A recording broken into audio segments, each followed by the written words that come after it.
최근 북한 내부자들을 통해 현재 북한 상황에 대해 들은 내용이 있으신가요?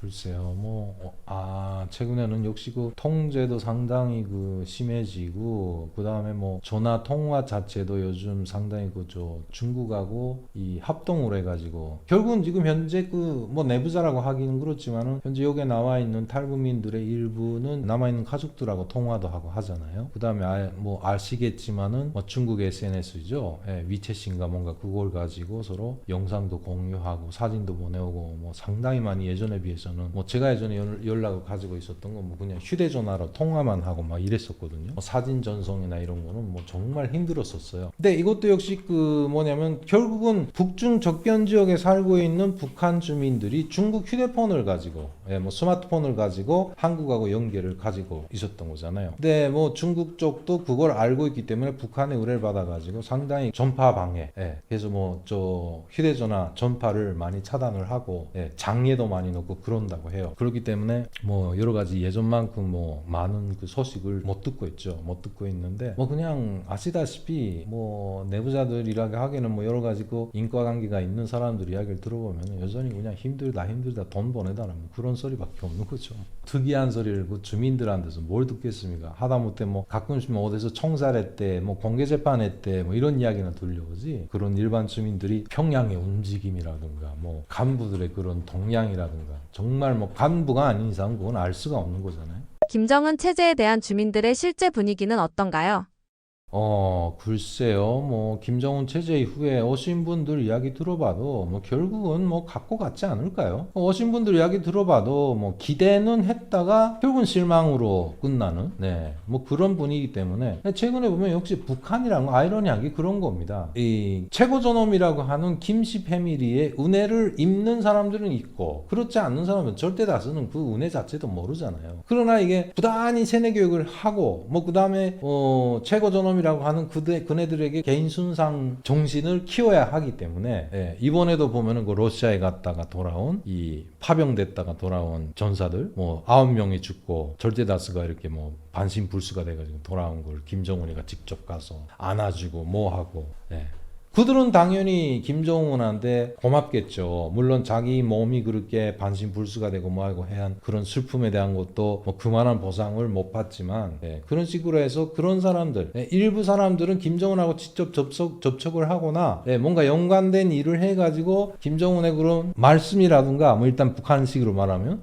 지시라든가 그런 걸 받아가지고 그로 인해서 어느 정도 은혜를 받는 사람들은 김정은에 대한 인식이 좋을 거고, 그렇지 않은 일반 주민들 자체는 겉으로 표현을 못할 따름이지 김정은 정권에 뭘 기대하겠습니까? 지금까지 똑같은 양상인데 김일성 때, 김정일 때, 김정은 때 변화가 뭐가 있을까요? 없어요. 그나마 김정은이 좀 젊었다 해가지고 여러 가지 문화적으로 그 다음에 경제적으로 뭔가 외국 걸 많이 들여왔다던가 예전에 없었던 규제됐던 거 휴대폰을 풀어줬다던가 그런 거, 그 다음 평양시의 도시 미학적으로 볼 때 도시 건설을 예전에 없었던 행태로 좀 더 보기 좋게 했다거나 스케일이 크게 했다거나 이런 정도인데, 평양에 아무리 좋은 건물이 섰다고 한들 지방 주민들에게는 전혀 상관이 없는 일이죠. 여전히 지방은 캄캄하고 전력이 없고 물도 안 나오고 그렇게 일단 한마디로 험하게 말하면 도탄에 시달리고 있는 겁니다. 장마당과 돈의 힘은 지금 북한 사회에서 어느 정도인가요? 우리식으로 말하면 장난이 아니죠. 이거를 북한 당국이 잡으려고 하니까 못 잡아요. 이제는 제 개인적인 소견인데 못 잡습니다. 왜 그러냐면은 결국은 북한이 모든 것이 수요와 공급을 이 체제가 보장해주고 제도가 보장해줬던 그 체제가 다 무너지고 그 다음에 집단 아사가 일어나고 그 다음에 장마당이 형성되면서 서로 상부상조하는 구조가 이제는 기반이 굳어졌거든요. 그러니까 간부들도 똑같아요. 통제하는 사람과, 그러니까 한마디로 말해서 통제자와 행위자의 관계를 보면 예전에는 행위자에 대해서 통제자는 무조건 이걸 단속해서 못하게끔 만들어서 그로 인해서 자기 당국에서부터 상급기관에서부터 정신적인 보상을 받고 만족하고 그랬는데 그 자체가 다 없어진 거예요. 그러니까 결국은 행위자를 단속한 다음에 통제자 입장에서는 이걸 어떡하나 자기 이익에 부각되게끔 만드는 거죠. 그러니까 뇌물을 받고 그러니까 일부 로비를 해서 수수료를 받고 눈 감아주고 그러다 보니까 이 장마당에서 장사를 하는 생위자들은 결국은 통제자들한테 의탁을 하게 되는 거잖아요. 이런 관계로 돌아가다 보니까 결국은 한국 만능주의인 거죠. 네, 한마디로 말해서. 제가 2008년 나올 때 당시도 그런 것이 뭐 세력이라고 말하기는 좀 이렇게 좀 과도하지만은 이렇게 한마디로 말하면 지역의 돈주들,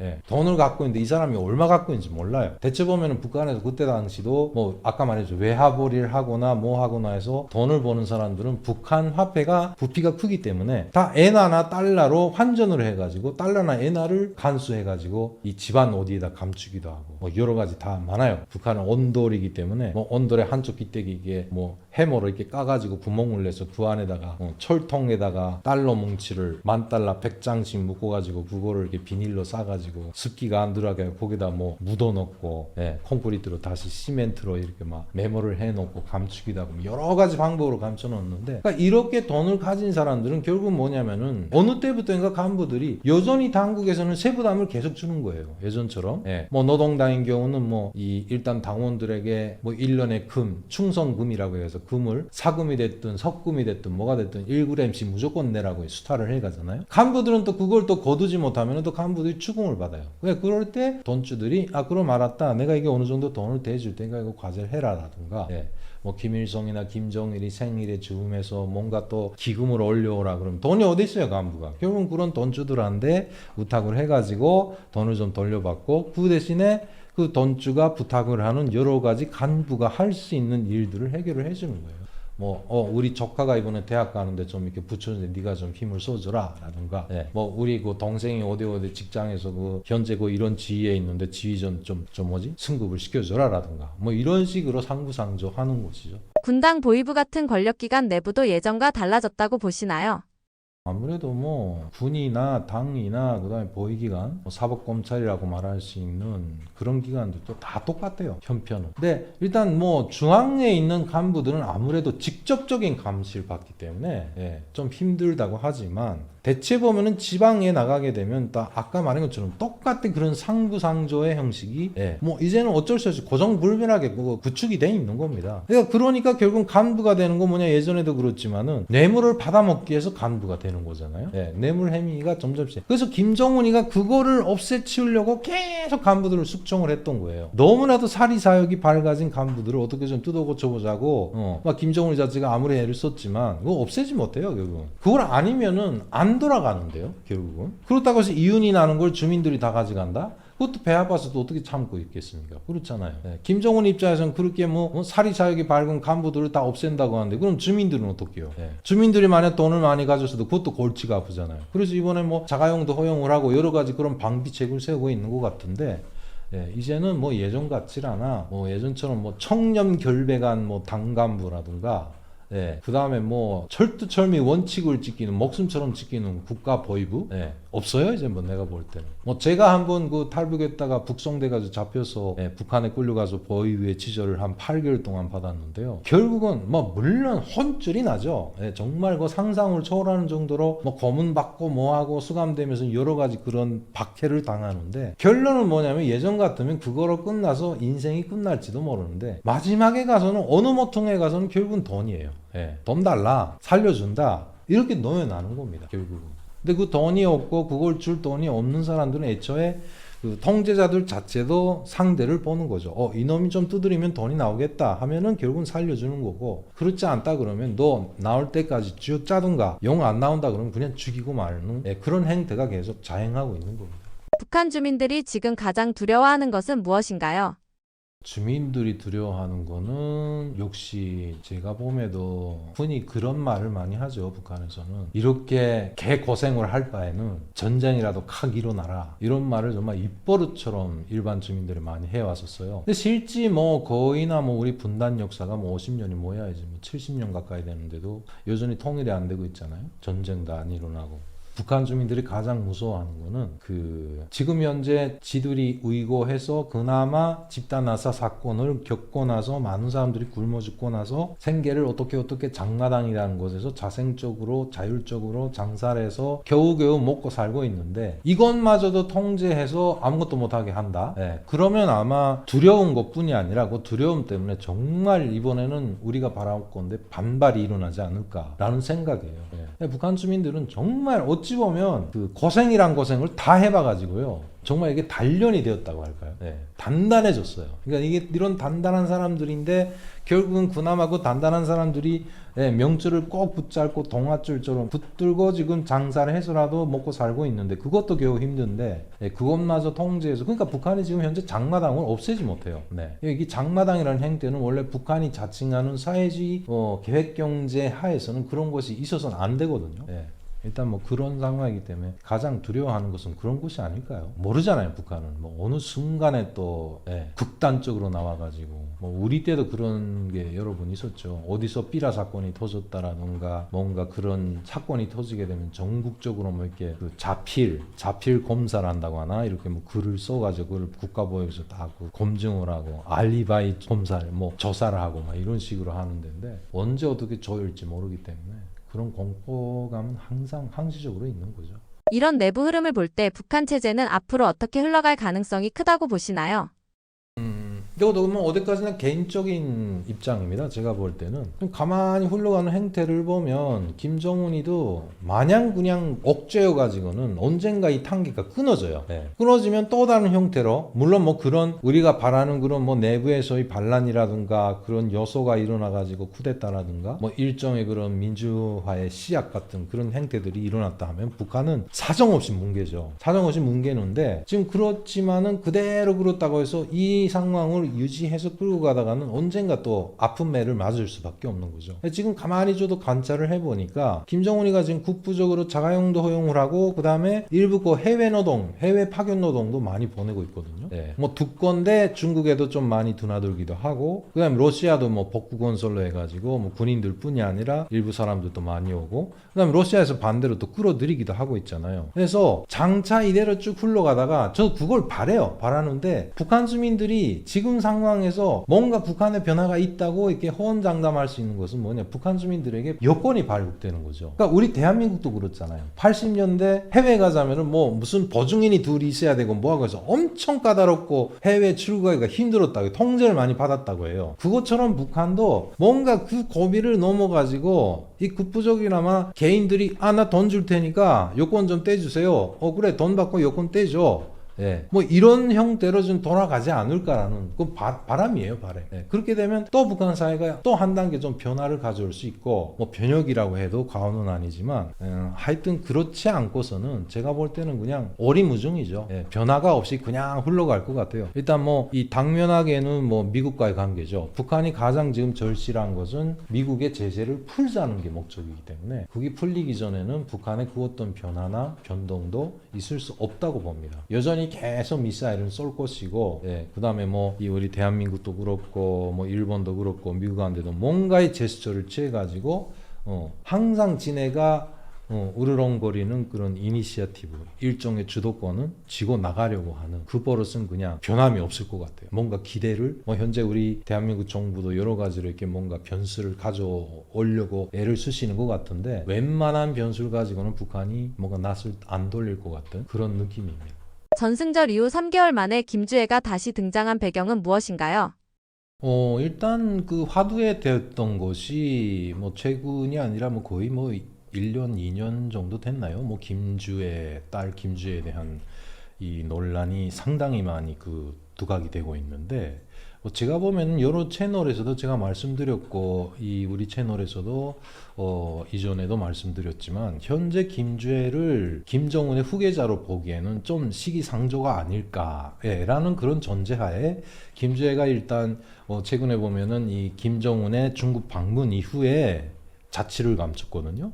그 다음에 그랬다가 얼마 전에 뭐 비행부대인가 갈마에 있는 그 군 비행부대에 김정은이가 다시 현지 지도를 갔을 때 다시 나타났는데 애매모호한 것 같습니다. 제가 볼 때는 김주애에 대해서 뭐 이러쿵저러쿵 말이 많다가 갑자기 뭐 중국에 갈 때도 대동했기 때문에 뭐 어떤 분들은 뭐 학과의 후계자다, 뭐이다 이런 식으로 여러 가지로 이렇게 그 설을 푸시던데 뭐 일단 중국에 갔다 와서 또 한동안 또 뭔가 사정이 있었겠죠. 뭐 아프거나 감기 걸렸거나 피곤했거나 저는 항상 그렇게 가볍게 생각을 합니다. 물론 제 생각이 정답이 아니지만은 일단 그런 상황에서 단순하게 생각을 할 때 여러 가지 그런 이 사적인 그런 이유 때문에 안 나왔다가 또 갈마에 간다니까 얼굴을 내 보였는데 어찌 보면 북한의 김정은 자체도 모든 외신에서 자기네들을 주시하고 있다는 걸 알고 있지 않습니까? 뭐 물론 북한 당국도 그렇고요. 근데 김주애가 계속 나오다가 또 안 나와. 그럼 또 논란이 될 거란 말이죠. 그런 걸 좀 어느 정도 의식하지 않았을까? 아니면은 단순하게 아빠 오대가 뭐 예를 들면 갈마에 간다. 그럼 나도 같이 가도 돼? 이렇게 해서 나타나지 않았을까라는 겁니다. 김주애가 다시 없어졌다가 다시 나타났다는데 뭐 그 어떤 정치적 의미가 있거나 그 다음에 뭐 또 특이한 그런 이유나 구실이 있으리라고 저는 보질 않습니다. 이번 김주애 등장이 이전 공개와 비교해 가장 달라진 점은 무엇인가요? 저는 뭐 특별히 달라진 점은 찾아볼 수가 없었는데 뭐 어느 정도 아직도 미성년이다 보니까 좀 많이 성장을 했구나 라는 거는 좀 보이더라고요. 키도 좀 어느 정도 큰 것 같고 좀 포동포동하는 것이 좀 날씬해지고 뭐 키도 뭐 아빠하고 거의 비슷하게 되지 않았을까. 일각에서는 또 얼마 전에 또 김주애가 카르티에라고 하는 브랜드 손목시계를 찬 것도 또 우리 한국의 또 어떤 언론에서 또 포착을 했더라고요. 그러니까 뭐 특별히 달라진 점이라는 건 김주애가 좀 성장을 했겠구나 라는 정도가 아닐까라는 생각입니다. 그 이상의 그런 어떤 정치적인 의미나 뭐 그 다음에 북한 체제상 특징이 있어가지고 김주애가 정말로 후계자로서의 행보를 다시 했을까라고 질문을 던지시면 저는 아직 그건 아닌 것 같다라는 생각이 답변을 해드릴 수 있을 것 같습니다.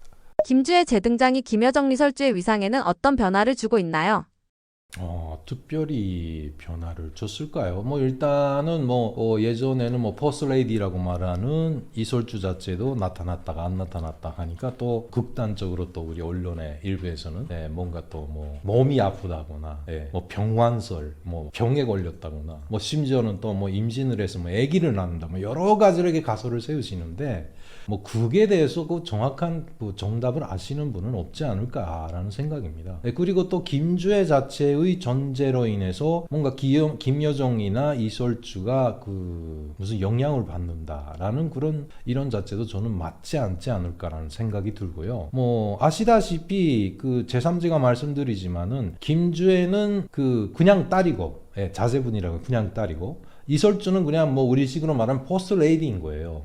그러나 김여정은 엄연히 여동생이면서 노동당 중앙위원회 부부장이라는 직함을 가지고 있어요.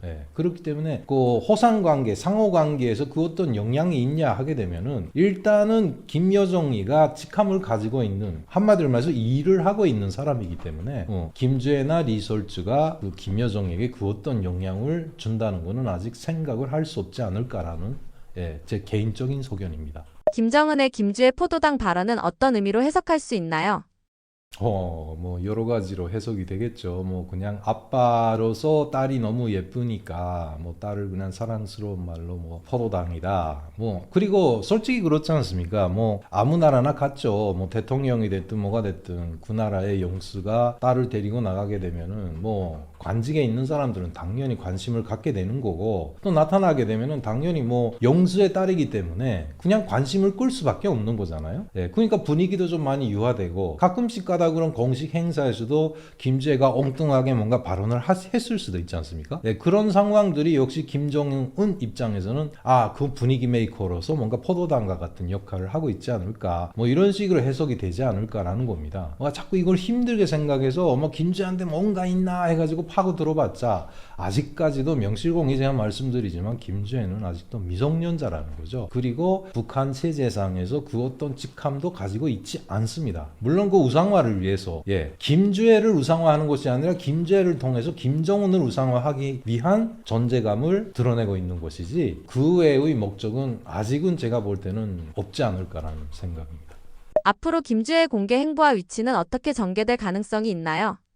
지금과 같지 않을까요? 예, 김정은의 막 기분에 따라서 김정은이가 여기저기 현지지도 횟수를 많이 늘리고 있잖아요. 그러니까 김정은의 행보에 따라서 김주애가 나타나기도 하고 안 나타나기도 할 겁니다. 뭐 예를 들면 아무래도 차차 뭐 날씨도 차지고 하니까 추우면은 또 먼 거리에 간다면 또 안 나타날 수도 있고, 예, 궁궐에서는 나타날 수도 있고, 예, 뭐 일단 뭐 학업에 종사하는 학생이다 보니까 그건 정답이 없다고 보고요. 재산 말씀드리지만은 김주애의 등장은 어디까지나 김정은을 부각시키고 김정은의 개인 숭배심을 높이기 위함이지, 그 어떤 다른 목적이 있어서 김주애의 그 존재감이 있는 것이 아니라고 생각을 합니다. 네, 안녕하십니까. 김주성이라고 합니다. 예, 저는 2008년 북한을 탈북하여 2008년 4월에 대한민국에 입국을 하였습니다. 예, 현재 대한민국에서 한 17년 차고요. 현재는 그 도연사랑회라고 하는 이미단체에서 대표를 맡으면서 한 2년 전부터 암 투병을 하는 상황인데 조금씩 여러분과 다시 활동을 하기 시작하였습니다. 일단 그 여러 채널에서도 말씀드렸지만 저 김주성 여러 가지 예전에 그 매체에서 활동을 많이 하다가 아시는 분은 아시겠지만 그 베나 TV 사건이라고 해서 뭔가 문제가 생겨서 한동안 정말 고생을 많이 했고 많은 이웃침을 얻었고, 그러면서 동시에 암까지 걸려서 현재 2년 반째 암 투병 중입니다. 그러다가 좀 상당히 많이 나아져서 다시 여러분들 앞에 등장을 하게 되었네요. 예전에 많이 그 저를 응원해 주셨던 분들도 여전히 댓글에 응원한다는 글 많이 써주시고, 아직까지도 제 통장에 마음을 전해주는 팬분들도 다시 한번 이 자리를 빌어서 감사하다는 말씀드리고, 대한민국 사랑하고 우리 국민들, 정많은 우리 대한민국 국민들 정말 감사합니다.